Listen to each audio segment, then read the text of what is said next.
Bonjour, je m'appelle Alban Benoît, je suis agent de développement pour la Fédération de Seine-et-Marne pour la pêche et la protection du milieu aquatique et je vais vous montrer quel matériel il faut pour s'adonner au street fishing.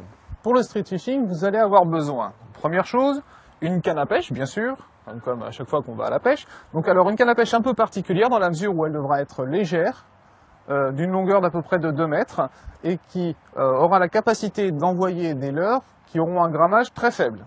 Ensuite, bien sûr, un moulinet. Donc le moulinet, tout comme la canne, doit être relativement léger, puisque je rappelle que le street fishing est une activité qui est très dynamique, et donc on ne cherche pas à s'encombrer outre mesure d'un tas de matériel. Pour garnir le moulinet, on va avoir besoin de fils de nylon, de tresses, de fils fluorocarbone afin de réaliser le bas de ligne, et d'une agrafe qui va permettre la fixation du leurre. Donc le leurre, c'est cette petite chose par exemple, et vous allez voir qu'il en existe une multitude.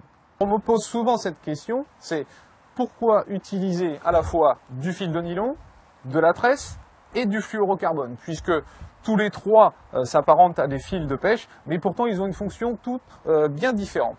Donc le nylon va servir à garnir le moulinet dans un premier temps et maintenir ce fil sur la bobine pour empêcher qu'il glisse. La tresse, quant à elle, va être proprement dite le corps de ligne, c'est-à-dire la chose qui va tremper dans l'eau, qui va être directement reliée au moulinet. Et on utilise de la tresse parce que son indice d'élasticité est quasiment nul et permettra de ressentir les touches les plus précises et les plus fines. Quant au fluorocarbone, eh bien, c'est un matériau qui dispose d'un indice de réfraction de la lumière proche de celui de l'eau, ce qui garantit une très grande discrétion du montage en action de pêche. Compte tenu du dynamisme de la technique de pêche employée, on va utiliser une agrafe pour pouvoir changer de leurre très rapidement, puisque toutes les conditions ne seront pas toujours les mêmes, on va rechercher les poissons à des endroits différents, et donc il faudra adapter sa technique de pêche en fonction de l'endroit sur lequel on se trouve.